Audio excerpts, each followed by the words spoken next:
What's up, homies? It's your boy LowTide bringing us a brand new video, and we're back playing some more Line. Or Lynne. You know it's Lynne, but I'm gonna keep calling it Line.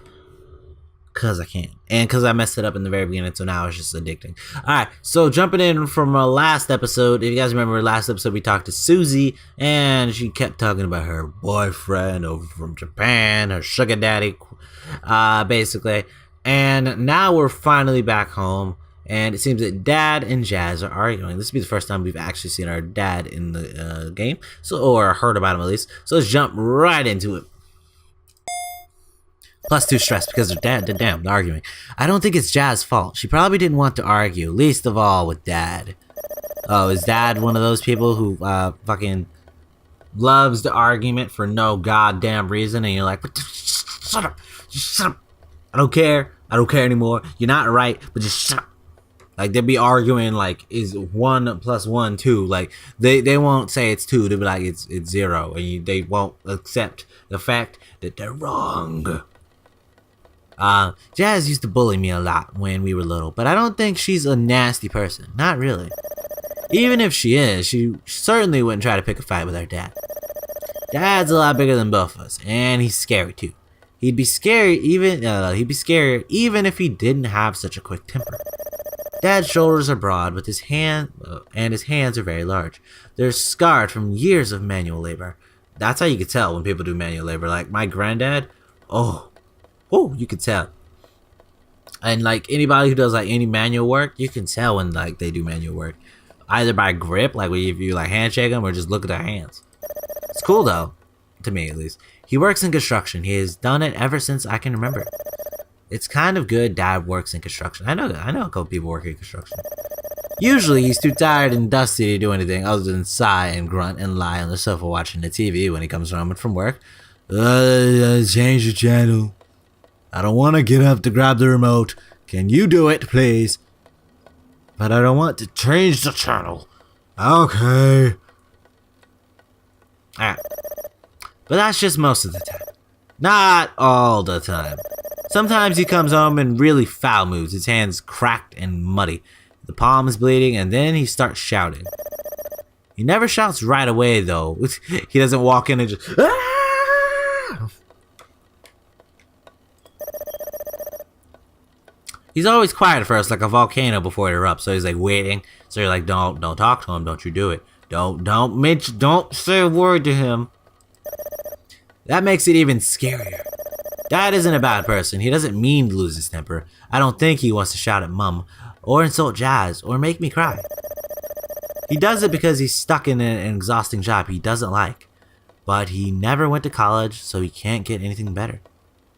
I mean, depending on what he likes, I'll agree with you there. If he has something he likes that doesn't relate to college, like work that would involve college helping you, you can get there. And I still believe you can get there even if you ended up not going to college.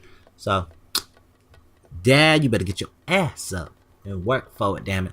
Alright. According to Dad, the jobs market is in the shitter right now. His words, not mine. And there's no way he can even hope of getting anything halfway decent. But that's why he keeps telling me I should study. Yeah, I know, parents don't want you in the same situation. I have to do well. I have to succeed. I have to make him proud. I think what he really means is don't end up like me. Yep, don't end up like fuck up like me. That's what he's trying to say. That's why he got so angry at Jazz when she broke the news about her pregnancy. Maybe he thought it was some kind of failure on his part. Or maybe he thought he'd done everything he could for us and Jazz was throwing his efforts back in his face. He's argued with Jazz on an almost daily basis since then. Jazz isn't meek like me, and she doesn't get scared easily, so she always argues back. Dad started to have a go at Jazz as soon as he got home today, and then she tried to defend herself, and things got worse from there. Mom asked Dad to stop, but he just shoved her away. Hey, don't you be pushing or punching people, especially not Mom, or I will whip some asses. Stay out of this, Marigold. It has nothing to do with you. Mom tried to say it did have something to do with her because Jazz is her daughter, and then Dad gave her this look and Mom hid herself away in the kitchen. Dad and Jazz are still arguing, even now. I can hear them downstairs. Their voices echoing through the house. You're an idiot. No, you're an idiot. Shut the fuck up, jackass. No, well, you're a bitch. Hey, shut. Mom's like, do the dishes, do the dishes. Just keep doing the dishes. They won't come in here. So you just sat at home and did nothing again? You're wasting your life. Well, what do you expect me to do? I'm 6 months pregnant. I don't want to risk hurting the baby. I get her point. I think around 6 months where I'll be like, fuck, I don't know if I can work. I'm a workaholic, but I don't know if I can work.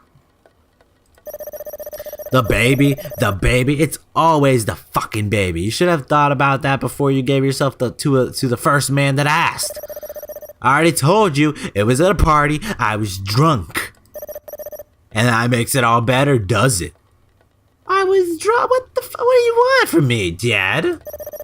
I wasn't saying that, I don't want to hear it. I didn't raise my daughter to be a slut.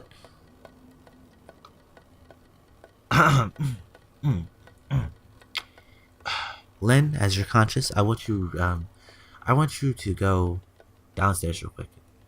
Grab a baseball bat. Yeah, I know we have one, okay? We used to play baseball when we were little. And just hit him aside the face for me. He deserves it. He deserves a good smack right now. Because that is a stupid ass line, first off, to release from your goddamn mouth to your own goddamn daughter. I don't care how mad you are. That is a fucked up line to say. 2, she's not a slut. We've gone over this. I talked about it literally like 2 episodes ago. Shut the fuck up. Anybody who used that line need to leave and shut the fuck up. My God, I'm gonna start packing a goddamn baseball bat in my fucking bag. I'm gonna smack every goddamn person with it. And it's gonna be a home run every single goddamn time because they're gonna be laid out on the floor. Every single time somebody calls her a slut. I wish the walls in this house weren't so thin. I can hear them yelling even though I'm in the upstairs bathroom. I think the neighbors can hear them too. We've had noise complaints more than once. The arguing got so bad at one point, Jazz moved out to live with one of her friends for 3 weeks. If neighbors can hear it, wouldn't neighbors almost call this verbal abuse and just call the cops? And it's physical too in a way because he shoved the wife, but like for a court case, it'd have to be bleeding, supposedly, or have a broken bone. Mom cried and thought she'd never come back, but she did. Dad cried too, actually. He hugged Jazz and called her his baby girl and said he was so sorry. He was so sorry. And now he said that line. He said he never shouted at her like that again. Look at what's going on right now. He was wrong. I stare at the ceiling. The beige paint is peeling and wood is sprouting in the corners. Well, mold, sorry. The water, now lukewarm, pools around my body. The tap is faulty and it drips over and over again into the already overfull bathtub. It's not loud enough. Not loud enough to drown out the noise. There's always so much noise. I sink back into the tub, submerging myself completely. I want to hide from it all. Everything. Well, being underwater does not sound like this game. Don't you be trying to scare the shit out of me. And added stress. There are rolls of fat on my tummy, and my legs need shaving. They're nicked here and there with small scars from my last attempt. Oh. We tried to kill ourselves, I think. Wait. Last attempt. You can't just... They're nicked here and there with small scars from my last attempt. Like suicide last attempt, or like cutting yourself last attempt? That's a touchy subject. I know some people who did that, who would like cut themselves, and me, myself, and a lot of other people I know have had dealt with suicide issues. I don't know where the story's gonna go. If it takes a dark turn, my bad. I try not to go too deep into it because I know when I was in the situation, it was hard to talk about. I'll probably talk about it a little bit from my own perspective, but I'll try not to get too depressive and things and such. If you are in that situation though, and you want to talk to me about it, talk to me on Twitter or in the comments. I'll talk to you about it. Not just my time, but like if you're dealing with it currently. And of course, you can get a therapist, things of such. The biggest thing I would say, because therapists are expensive, that's the main reason I didn't get one, or couldn't. I would say we all have a friend that we say is closer than we think, and you can always talk to them. It's finding a way to express it and talk about it is the best way, I would say. Because YouTube sort of was that thing for me. YouTube and my friends that I talk to now, my best friends. Alright, moving on from that dark, touchy subject, my bad. I have PE tomorrow. It's my least favorite lesson. I can't stand it. I don't like getting changed in front of my classmates. I always worry, compared to everyone else, that my body looks all wrong. I close my eyes. The water flows about my head. It forms its way inside my ears. It's harder to hear Dad and Jazz like this. The sound is distorted, like it's happening on an alien planet billions of light years away. Why don't you just dip your head, like lean backwards, dip your head and put your ears in, because then your face can also still be out. Or at least your nose. I think I'd prefer that. I'd like to live in space if it meant I could be alone. No Dad, no Mom, no Jazz, no Susie, no Line either.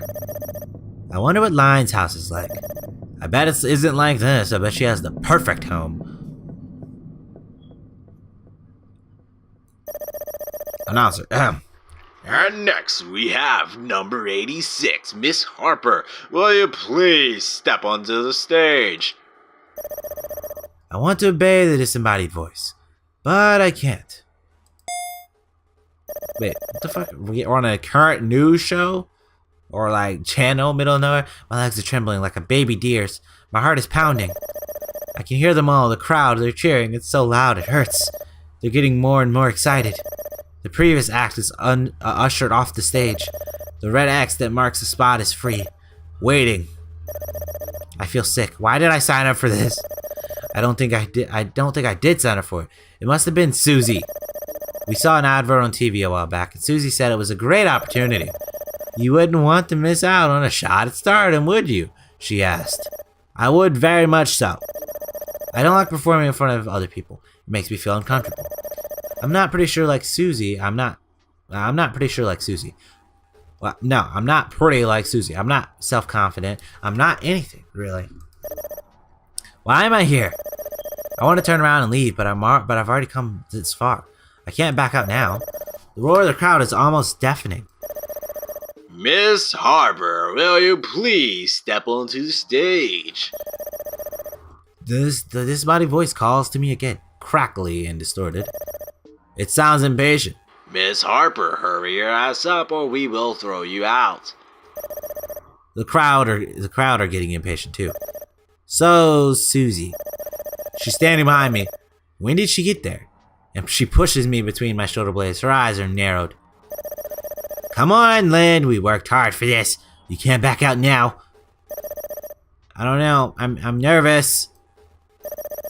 You can't be nervous. Not after we worked on your choreography. Oh, so we're going out here and dances. Here's the beauty of it. I've actually done this. I danced on stage a long time ago.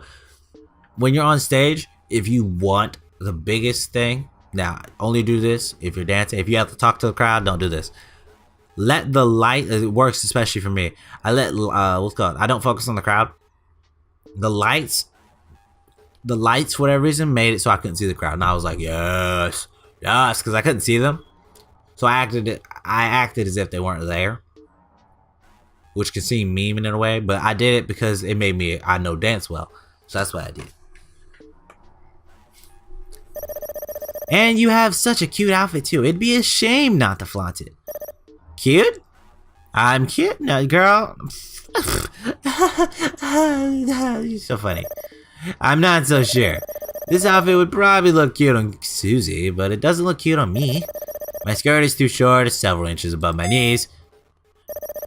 If I move around too much, I'll be in serious danger of exposing my underwear to the entire nation. What was I thinking? I never think. At all. Do I ever? I don't know. The longer I stand here in the wings, paralyzed with fear, the harder and harder it gets for me to think. Until I start to unthink. What? Everything I might have thought is slipping out of my skull. Like somebody's drilled a hole in my head. Susie, please, I can't.